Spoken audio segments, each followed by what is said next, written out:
मैं सुमन मिश्रा, कैमरामैन अश्विनी मिश्रा के साथ हम पहुंचे हैं भारतीय जनता पार्टी के उम्मीदवार रमेश अवस्थी जी के केंद्रीय चुनाव कार्यालय पे। और इत्तेफाक ये है कि आज उनके सुपुत्र सचिन अवस्थी जी हमारे साथ हैं। सचिन जी अवस्थी, आप इस चुनाव को किस तरीके से देखते हैं? देखिए, आपने कहा कि रमेश अवस्थी जी के सुपुत्र, वो बात का विषय है कि उनका सुपुत्र हूँ, वो यहाँ पर प्रत्याशी हूँ। मैं भारतीय जनता पार्टी का कार्यकर्ता हूँ और युवा मोर्चा का सदस्य रह चुका हूँ, प्रदेश कार्य समिति का। अब आप बताइए क्या कह रहे हैं? इस चुनाव को, कानपुर महानगर के चुनाव को किस दृष्टि से देखते हैं आप? कैमरा आपका है, जरा आसपास घुमाइए जी, घुमाइए।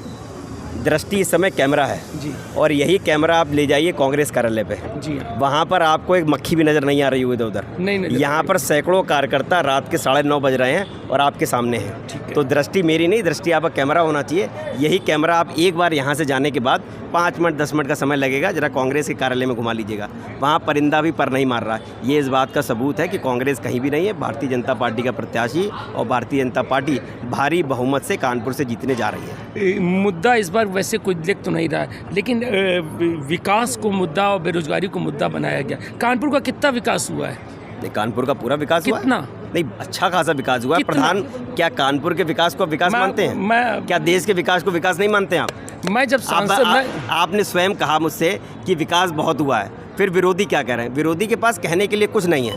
विकास के नाम पे आप उन लोगों से बात करिए जाके। कानपुर महानगर के प्रत्याशी को चुनते हैं और कानपुर के विकास की हम अपने बात रखते हैं, अपना मुद्दे रखते हैं। कानपुर के विकास में क्या हुआ?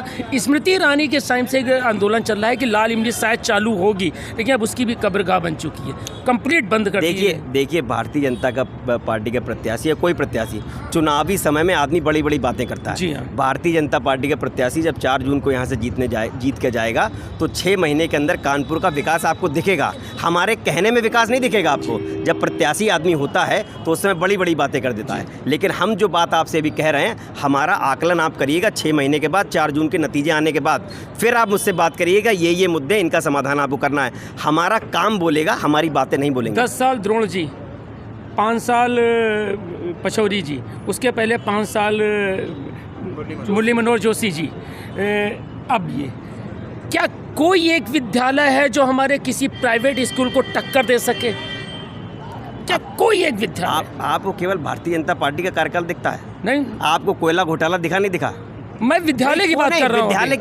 मैं अभी विद्यालय की बात कर रहा हूँ। आप विद्यालय की अगर आपको बात करनी है तो आप विकास की बात करो। देश का जो विकास हो रहा है, कानपुर जिस तरीके से आगे बढ़ रहा है, जो यहाँ पर युवा यहाँ पर खड़े हुए हैं जिस माध्यम से, और कांग्रेस की बात करिए, श्री प्रकाश जायसवाल जी की बात करिए, आप कोयला घोटाले की बात करिए। आप घोटालों की बात नहीं कर रहे हैं। आपने आदरणीय द्रोण जी का कार्यकाल की बात कर दी। अब मैं ज़्यादा चीज़ों पर नहीं जाऊँगा। कानपुर का एक पुल था, कितने सालों से निलंबित पड़ा हुआ था। माननीय राष्ट्रपति कोविंद जी ने 5 साल पहले कहा था कि जाजमऊ पुल का निर्माण होना चाहिए और एक अच्छा दृश्य दिखना चाहिए। तो दिखेगा? रिटायरमेंट होने के बाद भी अभी वो दिखेगा।